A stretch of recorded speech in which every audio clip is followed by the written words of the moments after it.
Good evening and welcome to our weekly radio broadcast on Finding Voices Radio. We are Freedom Central, coming to you live this Sunday evening, the 2nd of September 2012. My name is Mel V and I'll be your host for the next 2 hours. And of course, as usual, dealing with all the technical aspects of the show, as well as manning the chat forum, is my partner Richard. Welcome everybody. So get involved online with the show if you like, because tonight's going to be even more exposure of the controlled opposition.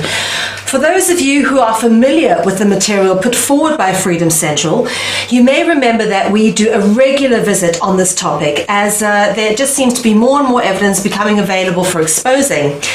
Tonight's show follows on from a series of shows that have been systematically exposing disinformationists, controlled opposition, and hoaxes within the truth and freedom-seeking community. Following on from the exposure of the Holly Gregg campaign as being based largely on lies and lacking in evidence, we then began to look at some of the supporting structure around the campaign, including the alternative media that support this particular campaign and the figureheads that have been pushing this campaign publicly internationally. Last week we did a show that was entitled Examining the UK Column, and we had Nigel Beckwith joining us on air to share his story, as well as exposing some information that had come to us via several different sources. If, of course, any of you have missed this, please go back and have a look. There is an edited, uploaded YouTube version of this on our YouTube channel, and of course on our website, freedomcentral.info. Following on from last week's show, Freedom Central has been subjected to much correspondence, some very enlightening and of course some very sick, unfortunately. Let me just say that it is not just the overwhelming evidence which is being presented that shows that the UK column is up to, basically it's something other than it pretends to be. And what really drove the nail home in the coffin of the UK column for me this week was the correspondence that was flying around. And I will share some of this with you, as I did the same manner on last week's show, before we get into our talk and into our guest this evening, who'll be sharing some pretty damning evidence about the UK column and how it operates. But before we do all that, let me first of all welcome my co-host this evening, Chris Jarvis, who is somewhat proficient at law, and I have asked him to come onto my show to help me tonight assess and deal with the information provided by our guest, because much of it is rather involved. And of course, Chris and I have spoken at great length over the last few weeks, and particularly the last few days, and he's given me a wonderful pre-recorded interview, which will be, of course, edited onto the back of this radio show for the YouTube clip upload. So firstly, welcome Chris, and thanks for co-hosting this with me this evening. Oh, welcome. Good evening everyone. Thanks for having me on the show, Mel. Thank you. You're most welcome, Chris. Just speak up for us a little bit, because we're struggling to hear you there. Is that a little better? That's much better. Thank you very much. Now, of course, following on from our report last week and naming Lord Kitchener's niece, Sheila Butler, as one of the funders of the UK column, and of course, this info was given to us by an anonymous source who had previously been a member of staff. Anyway, we had now had this information about Sheila Butler, who is, of course, the niece of Lord Kitchener. We've had this information confirmed that she is, in fact, one of the funders of the UK column. And this was confirmed to us by the UK column's supposed financial manager, Carol Bragg. She sent us an email, which we have, and this is the woman who claims she is the person who keeps things running smoothly at the UK column office, as she put it in her email. And as I said, Carol confirmed Sheila Butler is in fact a funder of the UK column. Now, I must say, thanks to my dear friend Chris Moffat, who sent some info to me on Sheila Butler, she also funds the British National Party, apparently. And of course, we dug a bit into this, and she's quoted as actually saying that Britain is inhabited by too many different coloured people. She says when she walks the street, all she sees is yellow and black and all different coloured people. So she's a supreme racist. Now, bear in mind that this is a woman who's descended from a fierce British nationalist family, Lord Kitchener, and he was in fact responsible for the British efforts and the British side of the forces during the Second Anglo-Boer Wars in South Africa. And of course, many of you know I am in fact South African. I am descended from the Boers. He set up the concentration camps into which my great-grandparents, this is Lord Kitchener, set up the concentration camps into which my great-great-grandfather died of starvation because he was part of a group known as the Boers, a group of people who did nothing other than leave the Cape to escape British imperialist rule. So this is the history here, and this is why my personal involvement comes in here, now exposing the controlled opposition on this front.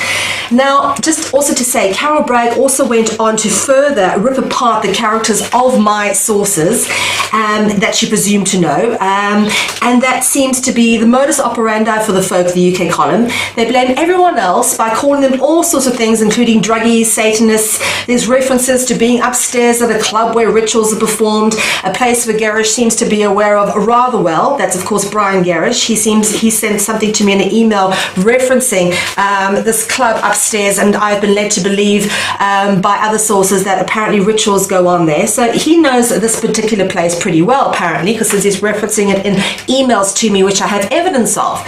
So there's lots of strangeness coming out, lots of things getting aired, and obviously lots of tables being turned here.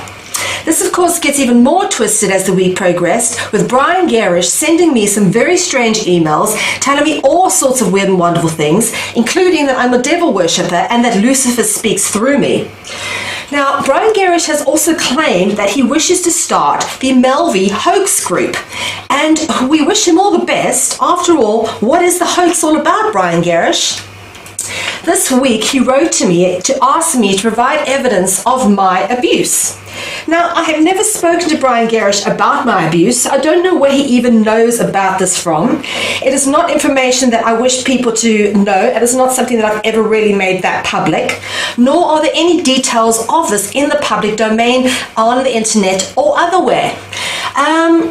And now Gerrish claims that because I won't provide the evidence of my alleged abuse, that it must be a hoax. And this is the back upon which we've obviously gone about talking about the Holly Greggs hoax case, is that there is no real evidence to prove that Holly was ever abused, no medical evidence, really. I've never, ever, however, myself said and never made a statement about being abused that I wish to be used publicly, nor have I retold this story to any member of the truth and freedom-seeking community. So, you know what? There's absolutely no facts to dispute or call a hoax. So if he wants to start the Melvi hoax group, good on him. It just shows how crazy he is. The sad and simple truth is there has been many strange and tragic instances of abuse which I have suffered, but none of them I wish to recount with Brian Gerrish, nor am I seeking justice for any of the drama, nor am I taking donations for said abuse, nor am I running up thousands in taxpayers' money with court cases, nor am I responsible for putting people in jail because they went campaigning for me, nor am I trying to wrongly accuse anybody. So I don't see why Brian Gerrish, I should have to provide any evidence whatsoever. Yet Brian Gerrish has called me into account asking me to provide evidence of my abuse, and to be honest, it's my own private business and I do not wish to discuss it with anybody else, especially Brian Gerrish, and I'm perfectly entitled to that stance. Thank you. So go on, Mr. Gerrish, start the Melvi hoax group. Let's see what you're trying to dispute. This man is clearly crazy and he doesn't care who sees it. The continued emails from him using my personal tragedies as ammunition against me makes me shudder in horror for any victim of abuse that seeks out the help of Brian Gerrish in the UK column. Gerrish cleverly tries to divert attention from himself with low-level diversion tactics, which makes me think he could be an agent or mind-controlled operative running on a program that seems to be the common precipitation between people of this caliber. We have in several letters asked him to stop harassing us with such silly demands, but after an official notification to stop contacting us, he still continued, and only today I learned of his intention to set up the supposed Melvi hoax group after repeated requests and official demands. Please don't email us anymore, we don't want to know anymore. Now this is purely in retaliation, as I said, to my report on the Holly Gregg hoax, as this was the story that got me suspicious of Brian Gerrish in the first place, and the fact that he didn't look deeper into the supposed evidence and he refused to recant his stance, rather having Robert Greene on a show after there were many people who went forward to him saying, please look at this information again, and he hasn't. Anyway, I've said my piece on that, and now I'm going to move forward to our guest tonight. So joining us, and welcome to Tom Cahill. Tom, are you there? Yeah. Hi, Tom. Thank you very much for joining us. Okay, now, obviously, you got in touch with me, and you've obviously got a bit of a story you want to tell about UK cOLUMN and the various elements of controlled opposition. So I'll leave it to you. Yeah, certainly. Well, to start off, I'd like to make out very, very clear at the start, it's actually very, very, very, very, very simple to prove Brian Gerrish is not to be trusted, and he is definitely a disinformation agent. And I'd say either he's orchestrating or is being used to orchestrate a very large scale psychological operational psyops. And the reason you can tell this is because he's involved with the long-range type plan to completely subvert people who are interested in, say, questioning the authority of the establishment, be it basically any of the things he covers. Anything he covers it so that people will then go to him, and then he can then completely waste loads of their time, pretend to help them, not help them, lose their stuff, like send to him like court documents or books or whatever it is. They can't quite believe he would have lost it, but he loses an incredibly large amount of stuff, including, court documents. That's one of the things he likes to lose quite a lot of adults' time. But incredibly, just as I was hearing that story, he lost 3 books that I sent to him, and it took months and months and months for him to get one of them back. And the other one he couldn't bring back. Now, if you're in an office with 3 or 4 people, how can you lose a book? You can't lose a book, it's impossible. But anyway, because basically the main crux of the show is, the reason I think it's worth me coming on is because the commercial lead on its own, this concept, which is totally bogus in this jurisdiction, it has no precedent, it has never, ever, ever succeeded in any way. Say there is one actual exception, but that's quite complicated, where someone attacks you and you put in some kind of contestation of an attack. So say, for instance, you can actually potentially try and get them to. You can fiddle around with the court papers, throw enough spanners in the works, and that can potentially expose fraud. But it wouldn't be because it was a commercial lead; it would be because you've written to the people. Now, there's lots and lots of and they're trying to attack you for something. Then it will show fraud in their actual attack because they don't bother doing the background, like the child support agency. I know somebody who did do something along those lines, and it wasn't the fact it was a commercial lead. This was before everybody realised it was a load of rubbish. It was because of the fact that in their answers to his commercial leads, which they treated as letters, they kind of incriminated themselves. But it was not because it was a commercial lead. It absolutely was not. But anyway, point is that if you understand that commercial leads are a complete load of rubbish, and I can prove that they're definitely a load of rubbish, and that Brian Gerrish has not only been asked about them and say that they happen when he says that he researches everything he does, and he quite clearly doesn't. When you question him on it, even if you're not doing it in an accusatory manner, he not only says, I think they do work, he'll say, we've got cases of them working. And I know that they had a certain person working for them at the UK cOLUMN who was basically very, very upset at the fact that she was told that she had to be the commercial lead sort of linchpin, and she was saying, well, I don't know anything about them. I said, oh, don't worry, Roger knows all about them. This is Roger Hayes, the well-known charlatan who was, recently apparently sent to prison. The point of Roger is, Roger was going on internet radio, and you can listen to this. He went on the Christmas special this Christmas that's gone last year, and he told loads of people that if their children are being stolen by the state, which, to be fair to him, Brian Gerrish said, no, we have found no headway. If children are being stolen, you've got no chance, they're just going to take them anyway. He then just got on the microphone, talked over the top of him and said, no, we're having lots and lots of success with commercial liens. And if you want to do a commercial lien when your children are being stolen, contact us and we'll sort it out. Now, at that time, that lady still worked for them. And she was a volunteer, by the way. But the point is, there's all these people phoning her up saying, my children are being taken on, my wit's end, and you can help me with the commercial lien. She got, it just left her in a very, very, very, very, very awkward spot. So the commercial lien thing is complete rubbish. They will come out with all sorts of nonsense about how it's working, and it has never worked, and it never had. It's just a complete load of nonsense. Now, when I challenged them on this, I didn't challenge them as per a challenge. I said to them, I think your organisation, I knew that they were the bad ones at the time, I just wanted to see how they'd react to it. I said, I think that your organisation is being subverted by exterior forces. Clearly you don't do as good research, or maybe you trust people too much, but definitely the Holly Gregg hoax definitely proves, and it definitely proves that a lot of people putting a lot of emphasis behind that. There's thousands of abuse cases in Britain every year.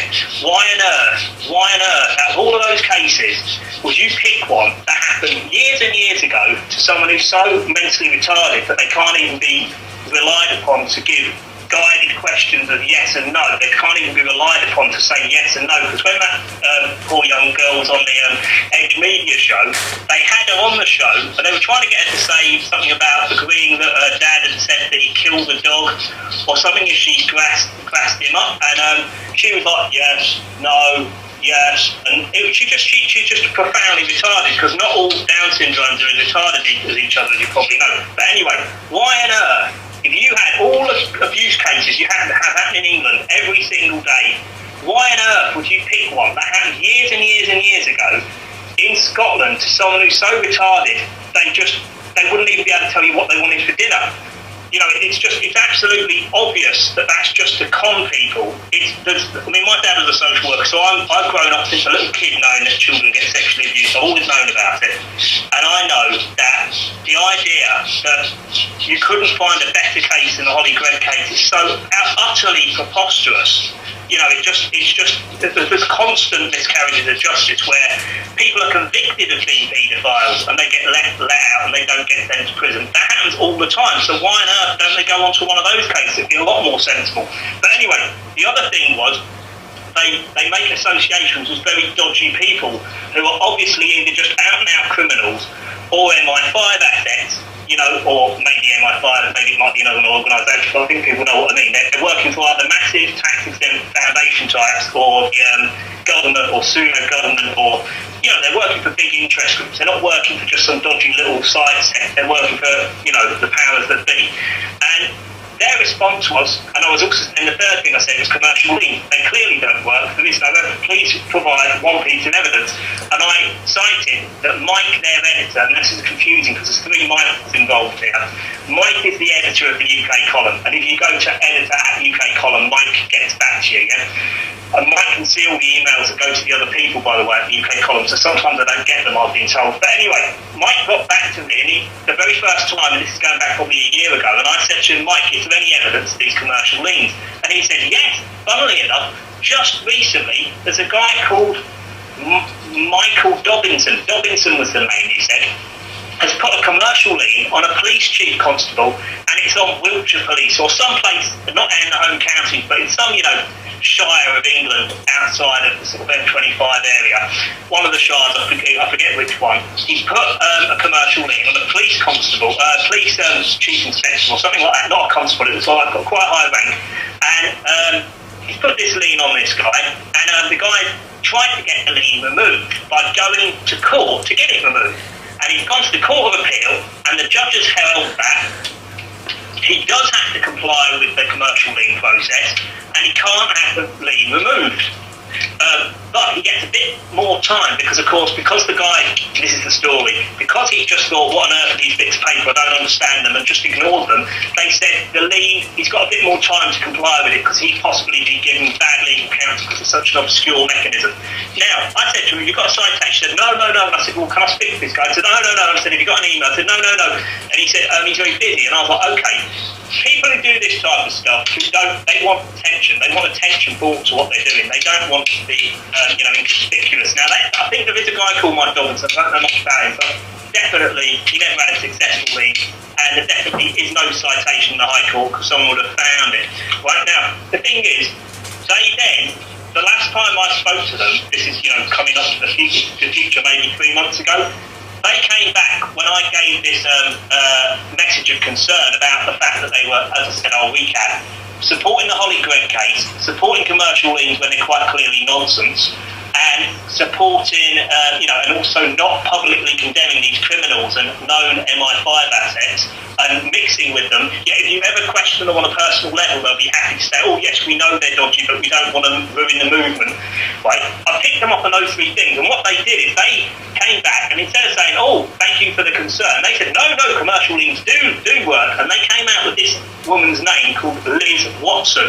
Now, Liz Watson, the first time I'd heard Liz Watson was that somebody said to me... Across Liz Watson. It's quite funny. What it is this Liz Watson has been going around giving out cards saying that Liz Watson, legal representative, and she was shystering money out of people like a lot of the UK cOLUMN hangers on do.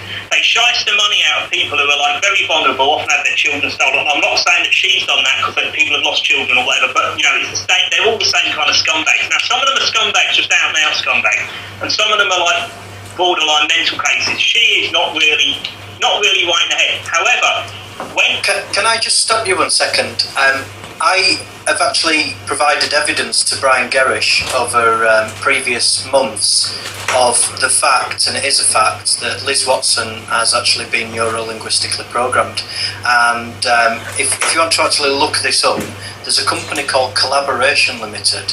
It's run by a guy called Brad Mayer, and he specialises in neuro-linguistic programming. When I met the guy, I had the feeling that I'd just met Dr. Death, and I just wanted to get out of there. And this was actually when I went down to the High Court to do something myself.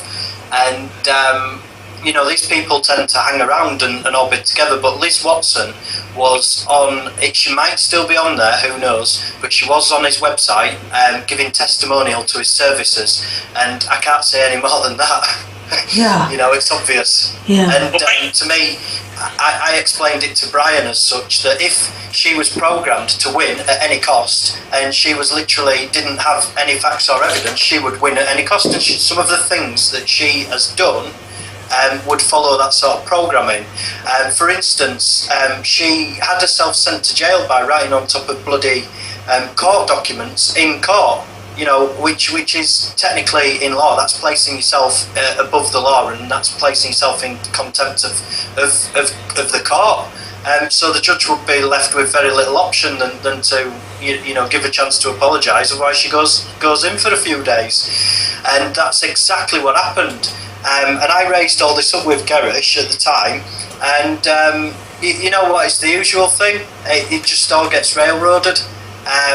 As you were saying with the lost documents and that, I have to back you up on that. I also have to back you up on the commercial lien, because I've gone down through that process, and I currently have one outstanding actually. If I can get it to work, and this is one of the things I've said to them as well, please show me evidence of it working, because I've got one for 12 million quid against Leeds City Council. Thank you very much. I wouldn't be sat here on benefits now if I could cash that thing in and get my children back. I'd be on a plane to Disneyland, you know what I mean? Yeah. Not necessarily Disneyland, but I'd certainly get the kids out of there. Yeah. And, into a place of safety, and who knows? I'm sorry to have interrupted your flow. No, Tom. Back to what Tom you were saying about this woman. Yeah, this is the point. Is that somebody I know had told me about her, and he said that he told her, look, if you keep writing that's impersonating a solicitor, you'll end up in prison. And he thought, literally about 2 weeks later, I seen him again. He said, that stupid woman I was telling you about, that white retard? I said, oh yeah, what? And he said, yeah, she's only had to go to prison. No, she hasn't gone. She's in court. And apparently, he didn't know what she was in court for. He assumed it was for that, because she should be in prison, because it is criminal what she's been doing. It's impersonating solicitor does carry a custodial sentence. However, she wasn't. He just assumed it was for that. And apparently, when she went to the court, the judge wasn't apparently when she went for her actual trial for what she'd done wrong, but he thought it was for that, but it wasn't. Apparently the judge said something along the lines of, can you please give me one reason why I shouldn't send you to prison? And he said, you come back in a couple of weeks and you're going to have to have a reason or you're going to prison. And she just couldn't come up with anything, because she just completely broken the law. She's not like in the head, she possibly has been interfered with. A lot of these people have been interfered with. I can give you a bit more background on this actually, because I remember this very clearly because I got very frustrated at the time and played out, as you can imagine, when you see someone making a fool of themselves. And this was actually all over the Vicky Haigh case, where Vicky Haigh had basically at that stage, I think she was over in Ireland, and the long and short of it is she bloody published, Elizabeth Watson published this press release about the Vicky Haigh case, but also in there she put the GP's details, a letter from the GP to Vicky about the baby, new baby that had just been born, that she'd gone over there to have in safety.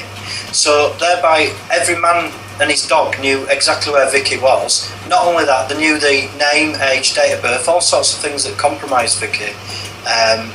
In all sorts of ways, and that then started making me look deeper and hang on a minute, this is not an accident, this didn't just happen, this is happened on purpose. And looking at a firm that she has, I mean, she's since tried to sort of say let's be friends and let's work together on things, and I've just sort of said yeah, all right, but never actually done anything, because there's no point being antagonistic with someone that's programmed. They just will never see it, and she could well be listening now thinking what the hell they on about, but everyone else can see it, Liz, and just seek some help is what I say. So she has the phoenix rising from the ashes as a company logo on whatever Enterprises, whatever it is that she has as a company. And that's one of the things that I raised up with Gerrish at the time, is I said this is Third Reich, Fourth Reich stuff, is this? And it was all like yeah. And it's like I realise now, with what's gone on over the past few days, that that is exactly why Brian's there. He's there to pick up the reins of all these leaks and deal with all the spill, you might say, of the controlled opposition making its mistakes, so that people stay, the crooks stay out of prison, all the team stays out there. I mean, I want to be wrong, like I've said before, but it's certainly looking like that. And sorry, I'll hand back over to you again. Tom? Yeah, I don't know much about the woman. All I know is that the fact is that they shouldn't have been supporting her. Yeah, now this is the point. When I called in, right, and I called in, I emailed them, and I didn't do it in an accusatory manner, even though I did know at this time, deep down, I knew what they were up to, but I never came on to that when I emailed them. I said that they shouldn't have anything to do with that woman. Sorry. I said they shouldn't have anything to do with people like that, but I didn't know her name. I only know her name because I knew her name was Liz, but I didn't mention her name then. I just said, and I was talking about people like Wade Sinclair. He was the one when they apparently arrested the judge, but didn't arrest the judge, who was like orchestrating the event, and he's been seen lip reading apparently, talking to the police, and afterwards he's like got his arm around the policeman, patting him on the back and all this stuff. And that Rusty went to prison. Maybe he's still in prison now, but that was. I actually came into contact with Rusty in that last year. I might tell you a story in a bit, but yeah, sorry, go on. Anyway, just to get on with it, to show this very little bit here. But basically, is that I told them, this commercial leads provide some evidence. Do not back the Holly Greb hoax. It's a complete load of nonsense. It's the most ridiculous thing to be wasting everyone's time on. Because she may well have been abused at the time, I thought. I definitely don't think that she may well have been abused, but the truth, I wouldn't even think she'd known if she'd been abused. I think she's that bad, and that's why it's such a dead end. And the third thing was, don't hang around with people or publicly renounce. You cannot renounce people on the side and keep them in view. You've got to say, I don't have anything to do with that person because they're a criminal. I know people I've stopped hanging around with them or associating with them because they're criminals. I don't just go, oh, well, actually, I know they're a criminal, but I don't want to hurt their feelings. They make you look bad if you hang around with them, and by extension, you then are presumed to be guilty of the same things as they are. Now, this is the point. Instead of saying, right, commercial leads, well, to be honest, we're not really sure about them, because this is another thing, just point out at this point. At that time, a few times in the UK column, they had these notifications, and it would say things like, the tort visa is the doer of the tort, and the tort, they use all this silly language, and I know what this language means, but they kind of, explain what the language meant in the little blurb, which was like somebody's got a mattress to sell, a little thing like that, and they say, notice so-and-so owes Mr. Smith like £20 million as a lien, it's a commercial lien, it's a con, they put it in their paper, and I thought it was a bit funny the first time I saw it, and then I realised that they're doing this just to con people, and they often do it near the back page, and you know on the back page they also have those numbers that don't mean anything, and apparently Brian used to get people in the office saying, give me some numbers, and he put them on there, and when people used to ask him about them, he'd get very defensive and say, oh, it's always a secret, you know, it's not very secret stuff, but everyone who worked with him knew that they used to just give him numbers and he put them on there. But the point is, instead of renouncing these people, and instead of giving some defence of the Holly Gregg thing, and instead of saying, yeah, actually we've got no evidence commercially, they said, there's a woman called Liz Watson, and Liz Watson got herself taken out of prison because she did a commercial lien. And that's when I thought, Liz Watson? Who's Liz Watson? Liz Watson, oh, she's that nutter. And that's when I thought, she didn't do a commercial lien. She got sent to prison. She got let out because she spent an awful lot of money, which with an unknown finance source, but I believe it's been somewhere along the UK columns, similar financing source, to get her out of prison. So she was actually all the way through prison. Right, so the point is, I said to them, hang on a minute, this is where it gets interesting. I said, no, she definitely did not do a commercial lien. She spent a lot of money on very expensive, conventional, establishment, legal types to get her out very fast. And she got money, but it was one of their lot right now. Then, they go, oh, actually, yeah, well, no, she did. That helped her get out. Something along these lines. You know, I don't want to get into reading out. It was one of the highest paid in the country, I understand. Well, it wouldn't surprise me, it's the top people, and then they came out and said, oh, no, it's Michael Dougherty, because that's it. I said, who was the guy who put the one on the police chief constable? And they said, no, it's Michael Dougherty, right? Now, this is where it gets very interesting, it's quite funny. And I said, what, Michael Dougherty? He said, that's funny, because I happen to know Michael Dougherty, and he's definitely told me that he thinks the free-man thing is something which confuses him, and he doesn't really, you know, he doesn't know what to make of it, like what most people do. And I said, but the thing is, so I know who he was. And they said, yes, he was the one who put the commercial lien on. Right, now I said, that's funny, because I'm going to go and see him in a week. He's never put a commercial lien on anyone. But next week, he's issuing a summons against two policemen who've done some criminal things. And issuing a summons is the first thing you do when you start a private criminal prosecution, which everyone in England and Wales is allowed to do. And it's a right that's been around since before Parliament existed, because magistrates is an ancient thing. And unlike all the other nonsense that these people come along with and think all these magic wands, you are allowed to do it. People do it. Bizarrely enough, I was in the court. I've had to go ahead. Well, this is the point. You can do it, because I talked to this lawyer in the court, because I was just queuing up to speak to the lady at the desk about how I could do it. And he said, I did it when, before I was a lawyer, I used to be a cabbie. And he said, some guy once went mad in my cab and was chasing me around the street all night. And I thought he needed to be taught a lesson, because the police just laughed at him and said, well, did he do anything? He said, no, I ran away from my life. He was a complete maniac. And he said, it was a right pain, but he said, you can do it. But he said, the point is now, is that the CPS in England, that's the Crown Prosecution Service, the act that allowed them to come into being said that they're allowed to take over any private criminal prosecution and prosecute themselves. So, well, it's also that, because in the olden days, if you caught someone catching sheep and stealing them, you would have to catch them, or the Crown would get annoyed with you, so you'd have to do the Crown's bidding, which would be catch the person. And if you had to extend money pursuing justice against these people in a criminal capacity, you would have to pay it, because that's what you had to do if you were, otherwise the Queen could sort of, get annoyed with you, or the Crown, how you look at it. Now, the point is, the CPS took over Michael's last private criminal prosecution, and they tried to close it down. Now, that has been explained in the Telegraph as naked corruption. So this is a totally separate thing. However, when I went to see Michael, doing this private criminal prosecution, it was in Uxbridge Magistrates Court. I think it was about 10 o'clock in the morning. So it's not a trial, it is an administrative hearing. Now, he did see a judge, but they were acting, I believe, as a magistrate. They weren't acting to judge on anything. They were just receiving the paperwork which they'd be giving him the runaround. They'd be saying, go to this court, go to that court. But the point is, it was an administrative hearing. It wasn't a hearing, it was just an administrative thing, like a clerk taking something from you, and it has to have to be a magistrate, because that's who you take it to. But obviously you get judges sitting in magistrates' courts. It wasn't in the courtroom, it was being one mini courtrooms, but it wasn't, it couldn't... I'm going to say it's actually under the Magistrates Court Act 1980, Section 1. Yeah, that's the one. That will be the one I'd imagine. I'll with you. Right, now, when I was waiting, and a few people weren't lined up. One guy was waiting because it was raining. One guy was outside in a car, and I sort of seen him sort of walking towards the court, and I was sort of, you're wandering around.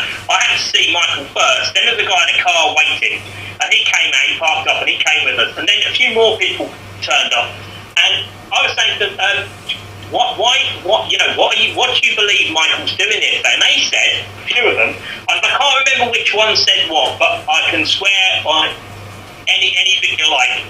Lots of those people thought that he was going there to issue a commercial lien or collect his commercial lien, and all these people are really, really keen because they think it's free man on the land, free man on the land.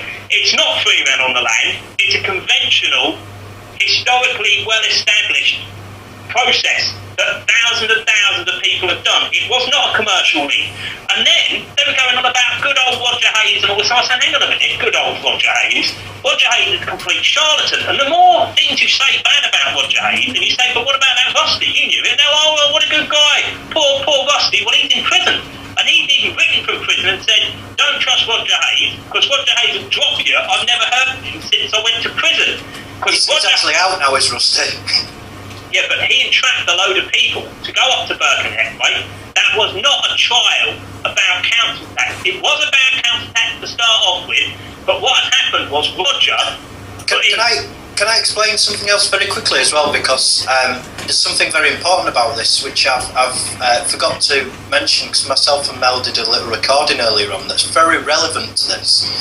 And that is Malcolm Massey's appeal for... one of the ones that was arrested at the Birkenhead protest. The judge made a ruling, Judge Brown, because I went to it at Liverpool Crown Court it was, and court number 2, and his conviction was upheld, but the judge also made a ruling that the judge was never arrested at Birkenhead, and he said that the protest was unlawful. Now, I've put it to Malcolm Massey and the UK cOLUMN that because the judge made a ruling on it, there's therefore an appeal to be made, and there's never been any real motivation. Let's say it's like they don't want to know about it. It's like something that rather brush under the carpet and have done with. But sorry, I just hope that fits in well with what you were saying. No, it does, and this is the point though. From what my best understanding of it, right, and you can check, anyone can check it, it's not a secret, you can check on the official receiver's website. Roger Hayes is what's technically called an undischarged bankrupt, right? That hearing, as they call it, that he was going to, is just a formality where somebody who's been declared bankrupt, because when you don't pay your council tax, it's either or. And this is where there's something else a bit confusing going on, which I can't actually explain. You either go to prison or they decide to make you go bankrupt for not paying it, so they can do either. Now, in Roger's case... That's right, yeah, because you can't have two punishments, and it's either or. Yeah. Exactly. Now, in Roger's case, make no mistake about it, that was not a council tax trial that all those people went to. That was over. That was completely over. And this was them. And now, because I have got a mate who went bankrupt, right? And when you go bankrupt, what they do is they sort of say, right, in 6 months or 9 months, 9 months or 12 months, you will be discharged. Then you'll be allowed to have credit cards, bank accounts, all the stuff you had before. You can always have a bank account, but it's just a really rubbish bank account. It is good to be, it's when you're going to be discharged. They set a date when you're going to be discharged, and there you'll be free for all your debts, and you won't have any restrictions or very few restrictions on you. Right? That's right, I've been through it myself, yeah. So when Roger went to that court case, he knew well, right, that was not a case, it was not a trial, that was just a way that's always been around for a long time, where instead of just writing to you, you go in and the public can watch, and they can then see that you are going to be discharged in 12 months' time. Now, the official receivers, if you look on the official receivers, it says that Roger Hayes is an undischarged bankrupt, and this is after the duration that if he'd have just behaved himself and kept his mouth shut, he would have been discharged right now. Roger Hayes makes great. He's a complete scumbag. He's a very, very low person in my opinion. I can tell you why. I don't mind giving ample substantiation to that. But in this particular instance, he loves talking, because I listened to him in London and in Euston, and also he was in Stoke-on-Trent last year, and London about 2 weeks later. And I went to see him, and I couldn't be bothered listening to him in Stoke-on-Trent, because I knew he just talks a load of rubbish. But he always said, that was it. When I saw him on the radio before that, because I saw a recording of him, he goes, I retained my car, I retained my business. And he goes on about, he keeps saying that, I retained my house, right? He gave his house to his wife, so he never retained it, it's in his wife's name. So that's a lie. He never retained his business, that's a lie. He got rid of his car, or he lost his car, and he's got one, this guy called John Hurst has given him one on permanent loan. He's a retired policeman who sometimes does talks on various things. That's right, I've worked, done complete liar. When he went to that hearing in Birkenhead, as they call it, but I don't know what you'd call it, but it's not really a hearing, it's just a kind of an announcement that's made in a court forum. Yeah, he started going, I don't give my consent. Oh no, I'm not bankrupt. No, I'm not. Right? If you say you're not bankrupt, that meant that they were never going to discharge him. So until he says yes, I am, they basically put him in a position. Maybe it's changed now. The last time I checked, and you can check this on the official receivers, and last time I checked a few months ago, it said that he's an undischarged bankrupt, so he's never going to be discharged. But the UK cOLUMN was paying him £500 a month plus expenses. Right now, he's a bit of a pisshead. He has at least 5 bottles of wine a day, right? So they're basically paying for all his train fares down there, his digs. They're paying for all this booze and all that stuff, and he's just on the piss on the apparent UK cOLUMN's expenses. But apparently that's all from like small donations here and there. But it's not from small donations here and there, because they wouldn't be able to afford to give Roger Hayes all that money for his constant lifelong piss up, because he's never actually ever helped anyone out with anything. If you actually find someone to actually say, has he ever actually done anything to help apart from maybe put you on someone else? He's never helped anyone, so it's very, very strange. He's not the type of altruistic person. He doesn't even come across like he is. It's not like, I don't really get it. I don't really see how anyone's ever fooled by it.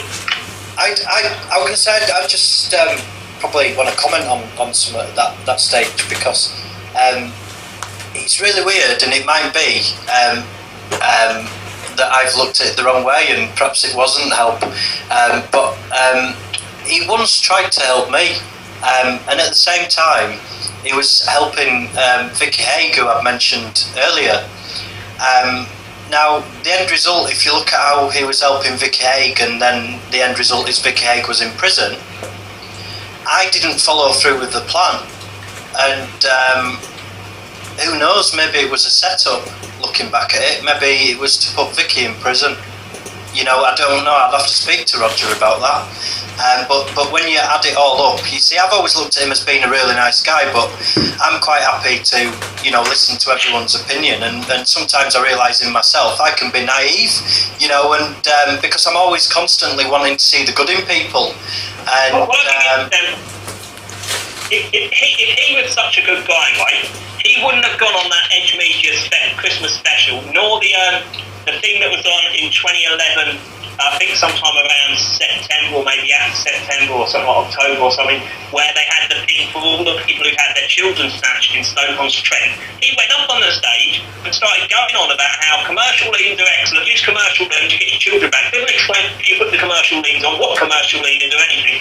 He just phoned up the office, we'll sort you out, we've had lots of success. Then he went on the Christmas special that year, started going on about commercial leans, when Brian Garrison said no. Ultimately, there is no remedy. There is no remedy if the child wants to steal you and kick. Roger Hayes, no, commercial leans. Complete lie. There has never, ever been a successful commercial lean, and it's complete lie.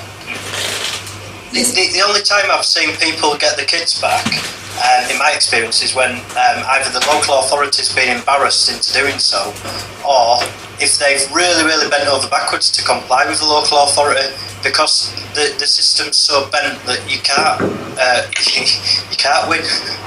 You know, I mean, I've got it at stalemate at the moment with myself, where what I've done, for the listeners, if you want to look this up, is I've put in a statutory declaration into the court because of the things involving my family circumstances have never involved any police charges or any jury trial or anything like that. So with a statutory declaration, you can swear on whatever holy book you like or affirm, and you do it before a commissioner of oaths, and you put it on public record. And until that's rebutted point by point, every point, it stands as fact and law, which means it then leaves you in a different... You can't get a judgment on it, and you can't use it to get bonds, like they say. It's all a load of rubbish. It's just rubbish. Yeah, that's correct. This is the issue about it, and you know, it's like, to be honest with you, one of the things that I'm really upset about all of this is the fact that when people are acting as false prophets, supplying bad information, no matter what their intentions are, there are a number of people that can be at the lowest ebb they've ever been in their life, on the edge of suicide, and to be let down at that stage, you know, I'd say they've got blood on their hands, you know, so... You know, that's one of the things that I look at when you know, these people, these false prophets need to be outed, because sometimes it's not nice, you know, to have to do this. And I say from my point of view to listeners, it's, you know, it's never easy, but sometimes it's a greater good. Right, this is the point. For anyone who's got any doubts about it, you get Brian Gerrish to show you one piece of evidence about a court document which confirms that anyone has ever got a commercial lien enforced in the appeals court, right? Just get one piece of evidence. I can show anyone who wants that they've said that the people who've got these, they've put this in writing, and it just hasn't happened. It's complete lies, right? And the next thing to remember is that is what's called a long-range psychological operation, because you've got all these numpty heads, and I was one of them to a point. I sort of never really put through head over heels into it, but I wasn't considering it, and I was even telling people I've got this reliable organisation, I think they're very reliable, saying that you can do commercial things and it has worked.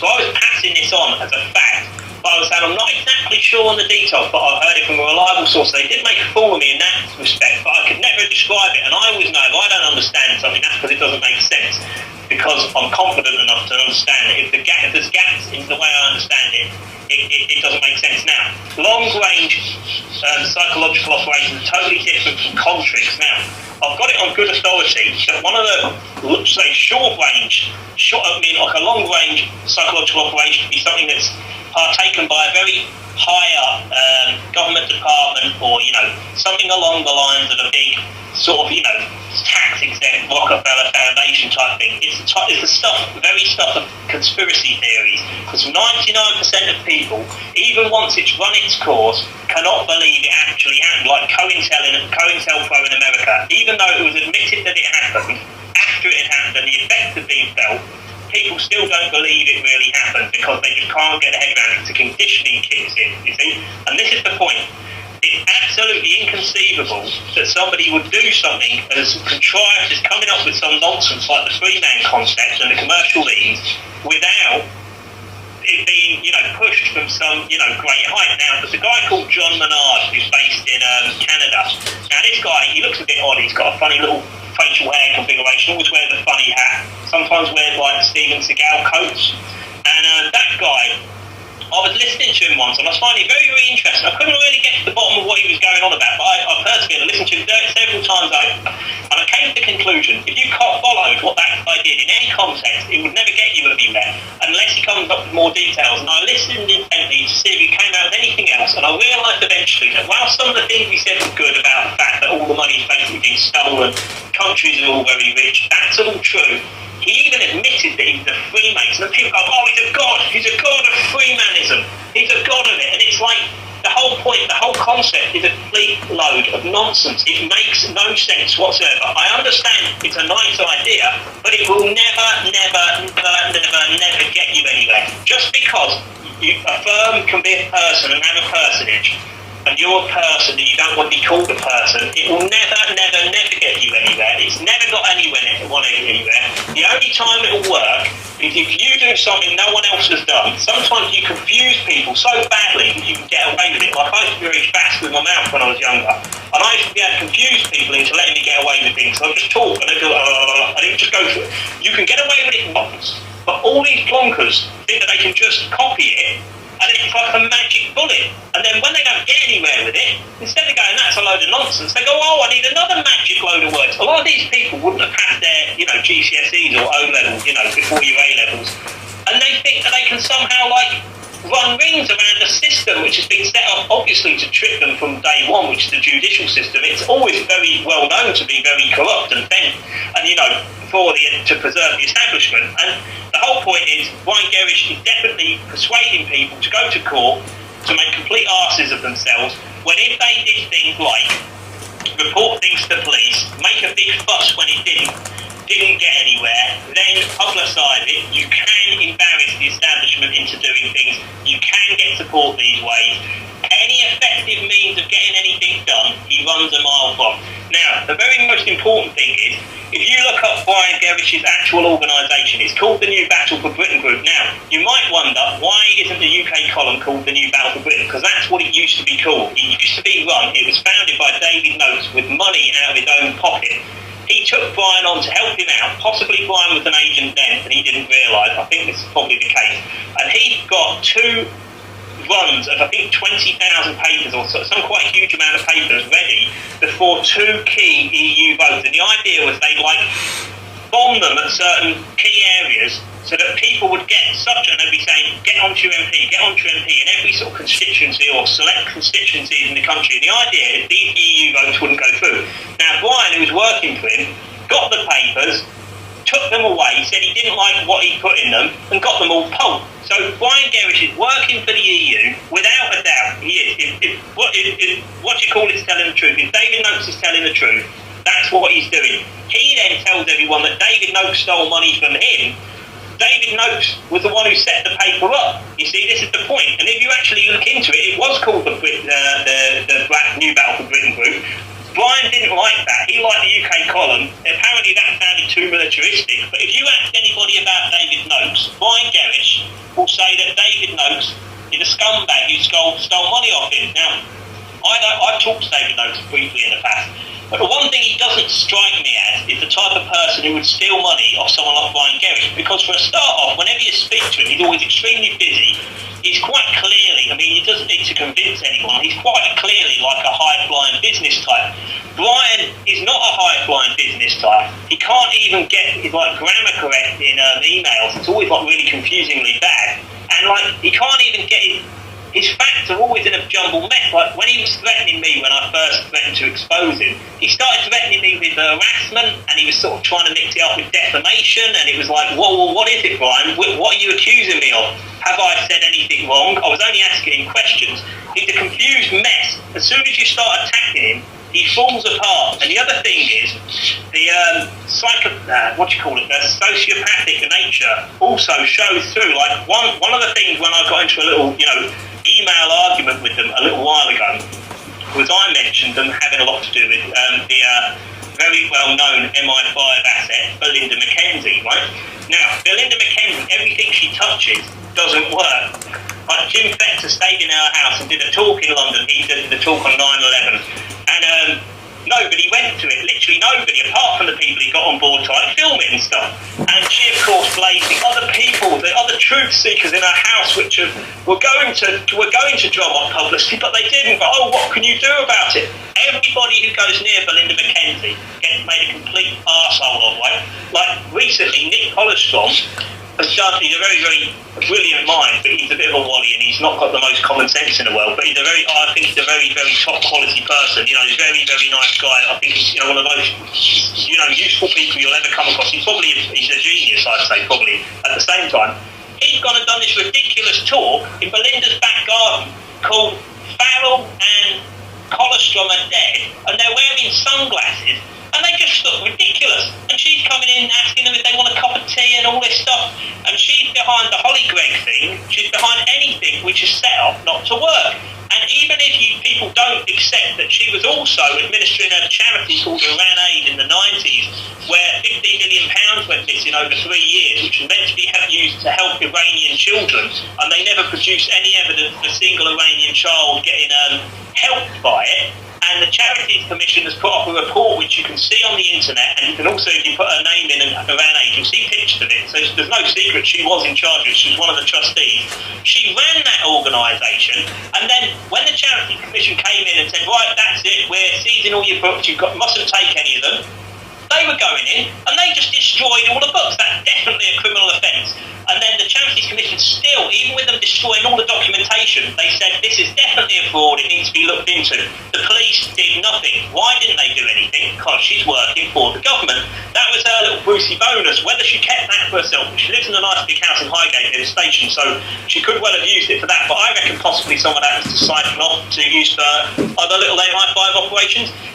I'd say 9 out of 10 people in the apparent truth movement who you ever hear from have either been got at and threatened, or they were like agents from the start. It's really that higher amount. There's no question. I keep coming across it all the time. But with the UK column, there can be no doubt. It's not speculation. Why would they back commercial leads and say they work when they don't? Why can't they come up with a court citation? When you say there is no court citation, they say, yes, they still work. I mean, why on earth would they do that? It's an open and shut case. The commercial lead is the beginning, middle and end of Brian Gerrish and his credibility. He has no credibility. They don't exist. It's as simple as that. That's straightforward. There is that, they've gone on and on and on and on and on and on and on about it, and they cannot provide a single scrap of proof, and there is no proof. That's the reason. Okay, brilliant. Well, Tom, thank you very much for that. And of course, if there's any other information you wish to share with us, you know how to get hold of us. Thanks, Chris. Thanks, Melanie. Bye-bye. Thank you, Tom. Take care. Bye-bye. All right, everybody. Of course, that was Tom with us, chatting to us a little bit about his perspective with regards to UK column and the controlled opposition. And, I must say that, there's some really intelligent people out there, and people like Brian Gerrish and, the various controlled opposition within the UK column, wherever they may be, they underestimate us, because, to be honest with you, there are some very bright people out there who are putting 2 and 2 together, and it's very nice to have them on our show, sharing their information, and also to have them so enthusiastic about getting it to the people in tangible, understandable chunks. So so obviously we're going to go to Chris now and have a bit of a chat to him about what's been going on behind the scenes with regards to Brian Gerrish. Obviously, Chris, you're with us? Chris? I am, yes. Hello. Brilliant. Yeah. Hi there. Right.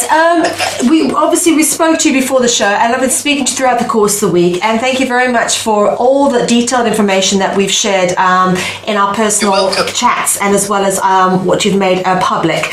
Now, we've obviously had Tom on, and it's very interesting for you to sit there and to listen to someone else's perspective, coming from a different perspective on the same experiences you've had. It's very interesting, because a lot of it actually basically confirms everything that I've come to know over the last few days and couple of weeks, really. Now, obviously, there's a whole bunch of people out there, and this is the thing that's really bothering me. There are people out there who are desperate. As you say, some of them potentially close to suicide. They're maybe without a job, they may be on the dole, receiving benefits, they may have lost their family, and they're reaching out for the last little bit of straw that they can grab onto, and that straw turns out to be a brick that sinks them even further. This is what I call a duty of care, and Brian Gerrish and the UK column, every member of staff has that duty of care to all of their readers, and if they breach, and listeners and watchers, I suppose, at the moment, viewers, with the latest antics of doing a daily broadcast, but in that duty of care, they need to consider the welfare of these people and the effect that these stories have on them, and potentially something that I've been looking at in the wider public interest is whether these people actually need to be taken to court or not. To a point where I'm actually really seriously looking at the evidence at the moment, and I shall be getting in touch with Brian Gerrish in the next few days about that, because the whole part of that process is, in any case, is I would need to notify what you would call accused, which is something that was touched upon in the previous conversation there, and that's this right that we all have to do this, and sometimes it's a duty that we have, and I really I've no bad feeling towards Brian Gerrish or anything like that, but if what's going on is having that sort of a potential effect, and I know for a fact it is because I've been there, so I can talk from that experience, and but I'm a fighter. I sort of bounce back for some reason time and time again, and there's a lot more out there which is good to hear from. But there is also those people that are literally sort of on the last legs weak, and that was the last hope of maybe having the story printed in the column, or and they get given the deadline missed story or whatever, or maybe it's some help where they sent the files through and they've lost the files or whatever, because one of the things about files is sometimes they can be reprinted, and some of the listeners may be aware of that, but when it comes to the very corrupt cases where there is real injustice, because those are outweighing the genuine ones at the moment, in my view, from how I felt to people, what tends to happen is the local authority tend to be the gatekeepers for all the paperwork, and they tend to withhold paperwork, and it's hard enough getting it off them in the first place. So to go and give your files to somebody that doesn't give it back, and essentially what they've done there is they've taken the chance of getting any justice in the next few years, unless something else happens that they can put a claim against, because your paperwork is your evidence, and without that paperwork, it's he said, she said, which only ever works in the local authority's favour. The problem is there's lots of misinformation gone out there, and this is what's putting people off the free man route. I am a declared free man. I am still trying to gain my rights, but I am declared on law, and nobody's rebutted it. And therefore, I am probably one of the few, if not the only one, with declared rights on public law in this country. And that's because I've not waited for anyone else to do it. What I've done is I've researched the stuff, and I thought, well, give it a go. It's either going to work or it's not going to work. And this is what more people need to do, is there's too many people following these Pied Pipers of false prophets, and all they are half of the time are wolves in sheep's clothing, just trying to make a profit, a false profit. That's there's a lot of truth in the phonetics of those words, and that's what I see going on at the moment. Is I've even seen it termed as right-wing capitalism. I have to laugh at that. Yeah. Especially, you've got to laugh when you look at the fact that, there are clear links to right-wing extremist groups that do hold some very questionable opinions politically on to do with race. Meaning the British National Party. Well, there's more than that. There's EDL, there's quite a few, and a lot of them talk a good tune. But the problem is, it always ends up the same, because all these people have ulterior motives, and it always ends up in racism. No matter how many times they say that they're standing up for national rights or whatever, nationalism always ends up coming down to whether you're white or not. And I'm sorry, but people have to think, because you wouldn't have it the other way around. If you were a white person living in a black country, or a Asian country, or any other country that wasn't of a Caucasian race, you just simply wouldn't stand for it. So why would you impose that on someone else? I can't get my head around that. Yeah, look, I understand that firsthand because, as you said, I'm actually a white person from a predominantly black country, and I'm very, very nationalistic and passionate about South Africa, and yet I have black people from South Africa coming to me all the time going, oh, very ignorantly, oh, your aunties and uncles gave us AIDS with their vaccinations. Like, I'm responsible for the vaccinations and apartheid. But also, it's a case of they don't understand why I'm so patriotic and want to help the country. And so many of them say I'm an apartheid apologist, and they'll never see me back in this country in this generation, you know, that I don't really give a damn and I wouldn't move back there, and I absolutely would tomorrow.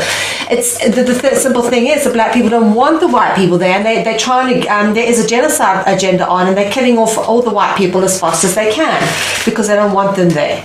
And that, you know, this is the whole, I understand what you're saying. It doesn't just go from a colour perspective. It works the other way around in you know, countries where it's a predominantly, you know, black country. And one thing that I'll say following on from that point, which is what's happening with the technically termed as the child stealing, or loosely termed as in the UK. Sorry, Chris, just speak up for us a bit there. You dropping off a bit? Can you hear me a bit better now? Yes, there we go. Yeah. One of the things that is going on with the so-called loosely termed child stealing by the government or by the state is genocide. It's technically genocide, because one of the entries written in law is actually the forcible transfer of children from one group to another. Now, a lot of the cases that are cases of injustice, for anybody that's not clear whether they have suffered injustice or not, the clearest way to figure this out is, have you been charged by the police? Have you been before a jury? And if the answer is no to those questions, and you've had your children taken from you, then it has been outside of the established law. It's as simple as that. It's been unlawful. You know, and no matter how the appearance looks within those buildings, because what's going on is a lot of the local authorities, the local councils, are actually hiring rooms within court buildings to try things like child family cases, and it looks and sounds like a genuine thing, but the only outcome is that you lose. And this is going on. And once people identify that, then they can actually say whether they've suffered injustice or not. Because there are genuine cases where people have abused the children and they do not deserve to be parents who are in prison. And I do not wish to help any of those people because they've got what they deserved, you know. But there's a hell of a lot of families that have been split up through the local authority. What happens is they get money, grants from Europe for various things. The money gets misappropriated into different departments within the local authority, and most of it gets put into the turnover of children coming in and out, because that's where they can, you know, it's a money laundering operation essentially going on a grand scale. And one of the things I did earlier on this year is I actually tried to prosecute Leeds City Council for this. And I was actually essentially, they knew I would come in, they knew what was going on. I was locked in a courtroom on my own. I wasn't allowed my witnesses in, I wasn't allowed the public in, and I was talked over by the judge. I tell you what, I know I can, you know, really sort of rant on, but this judge was just literally ranting over the top of me and would not let me speak, to, you know, essentially making sure nothing went on record, even though I stated it did and whatever. And I've still got avenues to take on this, but this is actually real, and this is going on, and that's why it got railroaded, because what actually happened is the judge, in his Freemasonic brotherly way, was basically saying to me, he kept screaming to me, you cannot tell me one of my honourable colleagues has done this, has tried this case outside of the law without it going to a magistrate's court. You cannot tell me this. And I said, yes, Your Honour, that's exactly what I'm telling you. And it just, you know, you can't really do much about that. But this is why I get very upset when the likes of the UK column doesn't print the stories about people like myself taking this action, because once the public spotlight is put on, once the judges realise that there is real scrutiny from the public eye going on, they tend not to do these backhand approach things of locking you in a courtroom, without the public. They tend to allow the public in. I've seen that work, and this is the whole power of a newspaper, and this is what I believed it was supposed to be. You see, it was supposed to be the newspaper that was going to blow the whistle on child stealing, and all I can say is what a letdown as it moves from one project to another, failing over and over. And the more stories that keep on coming out, it's just... I honestly believe Brian is a good man and set out on a good journey with this. And somewhere along the lines, something has gone wrong. And I know he'll listen to this, and I say to him now, listening to my voice, Brian, please, just try and take stock and it's okay to admit mistakes, because this is what we've never seen them admit a mistake and say, look, sorry, we were wrong not to answer any of the questions on the Holly Gregg case. We were wrong to censor that video. We've never seen any of that, and perhaps a bit of humility might go a long way, because I imagine that they will gain more support through being genuine. And without that, unfortunately, in my mind, the way things are adding up, it has to be a negative view that I have to take on it and say that there's something, unless that happens, there's something wrong. It has to be controlled opposition. Chris, let me tell you something. Well, the golden rule I learned from someone who gave me some very good advice a long time ago when I started this was, when you lose humility, you lose credibility. No matter what mistake you make, never be so bold, never be so big in yourself as not to admit it. Because you know what? Freedom is not worth having if it does not include the freedom to make mistakes. And that is ultimately what it's about for us, is, seeking freedom.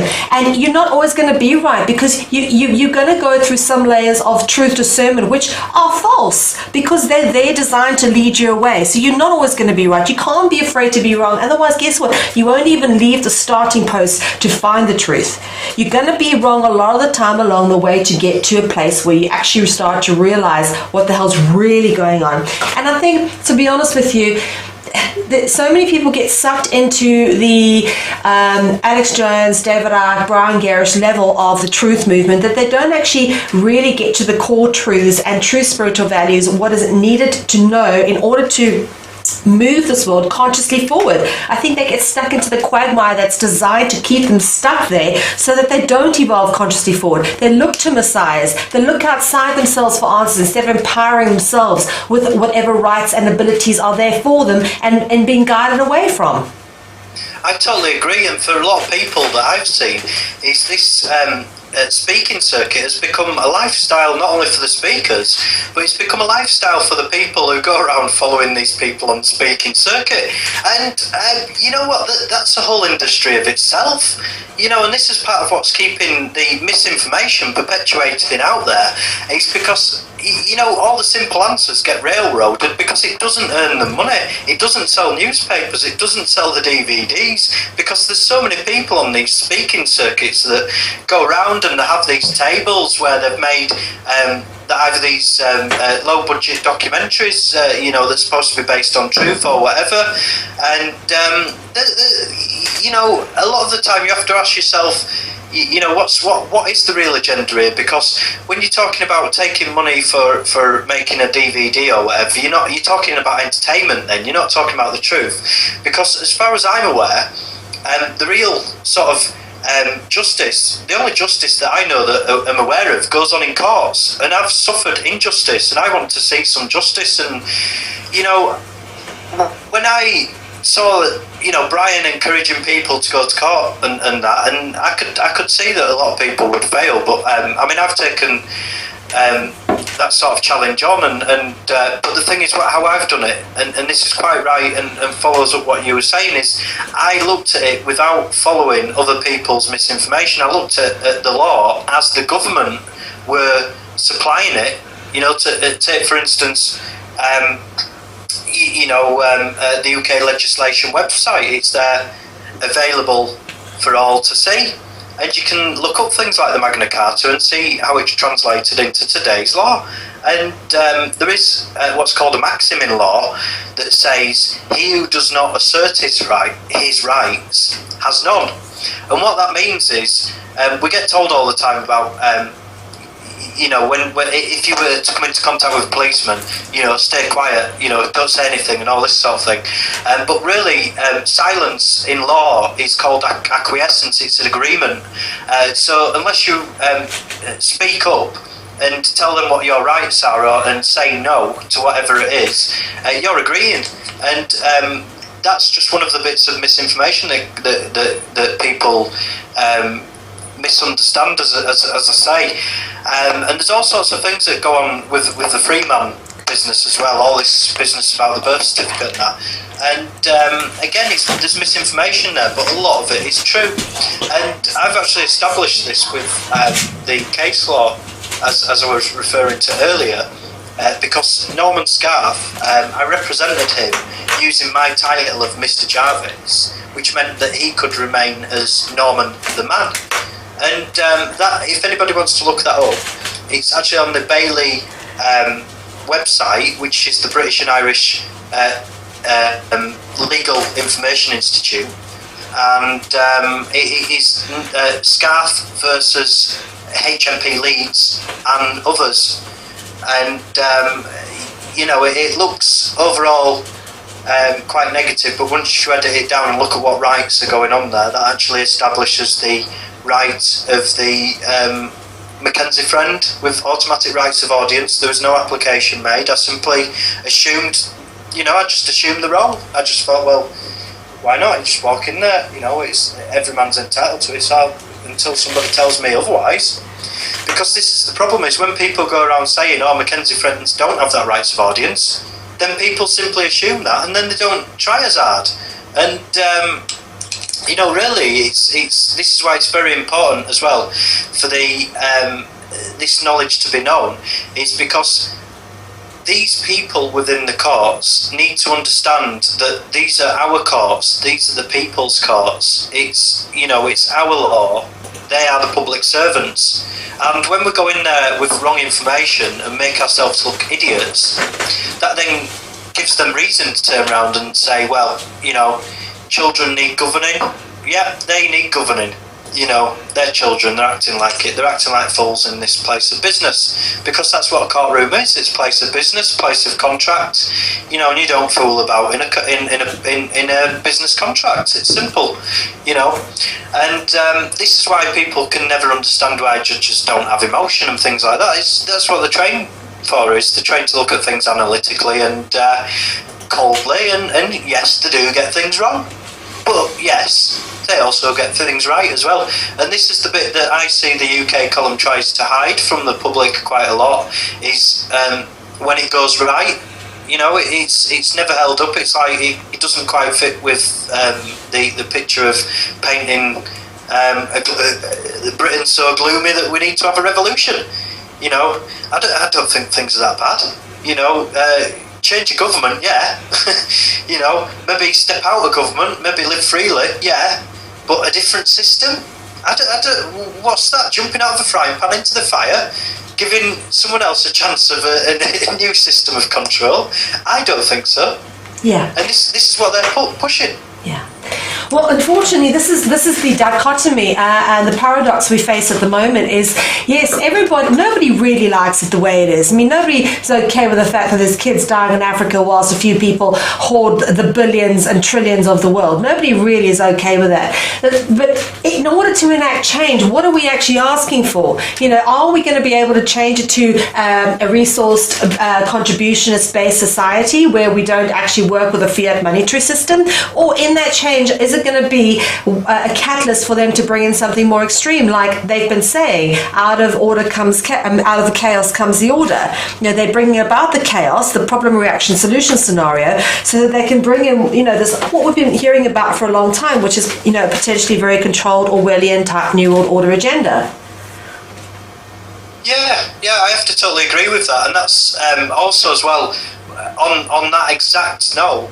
This is the Sorry, let me start again. In the reactions that we've seen, or that I've seen, and the way that I've interpreted it from Brian, and I have to say nobody's disagreed with me yet, is when people have been asking him questions and he has been attacking people in return instead of just answering, saying yes or no, basically, calling people crazy, having personality problems, which he's done against myself. And I forgive you, Brian. I forgive you. It's okay. Because I understand that it's difficult to admit when you're wrong. And I'm happy to admit when I'm wrong. On that note, is there any sort of legal repercussions if we go down a legal route with the UK columns? I mean, legally, can they be held to account for what they're busy doing? I mean, they're taking money from people and they're not really doing what they're saying they're doing. Is there any way that they can be held to account? Yes, there's always a way. It's just down to motivation, really. And you know what? I'm prepared to look at that, and it's something I've been looking at. And I'd actually ask people to contact the show and contact yourself if they're interested or feel it's necessary, because this is not simply a vendetta. It's a case of the overriding agenda of is stopping these people going to prevent harm, loss or injury. And the answer is yes, and it's as simple as that. And under common law, harm, loss or injury is your common law basics, and if they're going to cause it, they're breaking common law, which is something that they purport to stand up for. And part of that is in their duty of care. And maybe it's an extreme thing to look at if somebody commits suicide, but if one person commits suicide in a year because of something like that, and it's the final thing that tips them over the edge, that's one life too many. And I'm sorry, but either way, it's not doing people any good. Yeah. And really, I want to see people empower themselves. It certainly isn't. Like I said, I can just imagine how low you must be to be in that situation. I've never been there myself where I've lost family, and one of my very dearest friends has been in that situation. In fact, we profile her story on our website. But, and I've seen the pain and the suffering that goes with the state wrongfully taking your child away. I can't imagine anything worse. But then to still have to put up with potentially what Tom referred to as a long-term psyops, taking advantage of you, manipulating you, and using your weakest points in order to parlay their agenda. And this comes through very much, and you can see it as I spoke earlier about the fact that Brian Gerrish has now attacked me. All I've been doing is exposing this. I'm not seeking justice for my own causes, but he's like attacking me and claiming that if I don't produce evidence of my abuse, then I must be lying, and then he's going to start the Mel V hoax group. It's pure insanity to try and draw a comparison between my case and Holly's case. At the end of the day, no one was responsible for going to jail like Robert Greene was. There wasn't an international campaign. No one was fingered as being guilty. I'm not seeking justice. In fact, my abuse and what happened to me is completely irrelevant to this entire case and has nothing to do with anybody whatsoever. And the fact that Brian Gerrish has now used it to actually as ammunition against me is so sick and so low that I can't even begin to describe it. And for me, this is the thing that gets me the most is that these people out there who are sad, who are struggling, who are desperate, who are going to him for help, and he's not even sensitive enough to manage delicate information like this in a good way. He will actually use it against people. And that's exactly a pattern of behaviour that I've seen. And as I say, prove us wrong, Brian. Prove us wrong. Yeah. That's what I would like. I would also like to extend my invitation to Brian Gerrish to come on our show and obviously clear his name, because one thing we are at Freedom Central is fair.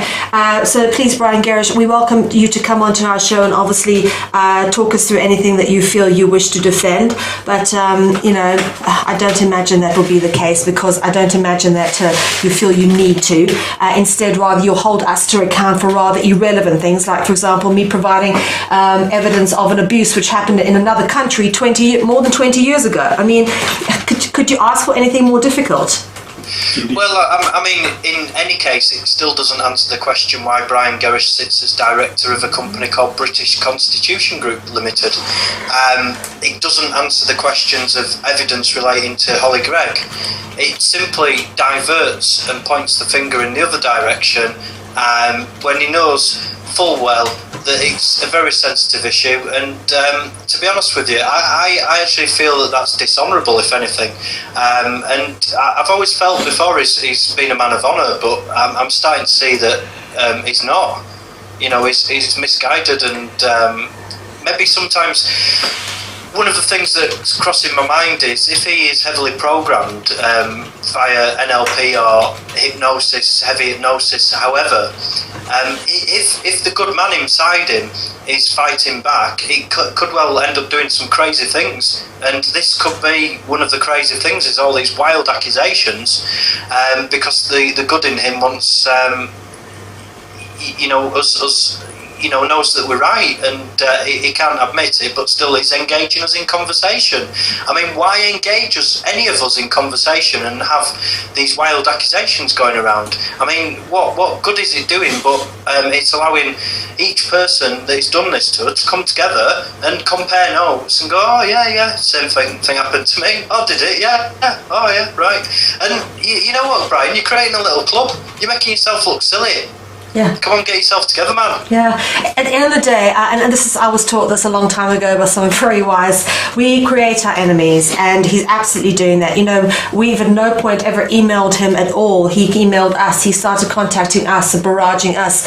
We've not harassed him at all. We've just merely discussed what we discuss on Freedom Central, which is the fact that we don't believe that the truth movement at large, 9 out of 10 maybe of the so-called big figures and larger names out there, are in it for the same reason as us, and it's very obvious by many of the things that we've been subjected to over the last 3 years, and we can't ignore that. A lot of it is purely subjective to our experience, but for whatever our experience is worth to anybody, these issues need to be discussed, and then the evidence and information needs to be put out there, and we're not trying to convince anybody of anything. Rather, we hope to provide a little bit of a warning, but more than anything, we hope people take this into account, listen to this stuff, and think twice before blindly hanging over your faith to false prophets and messiahs who are only going to break your heart and cause you further, discord.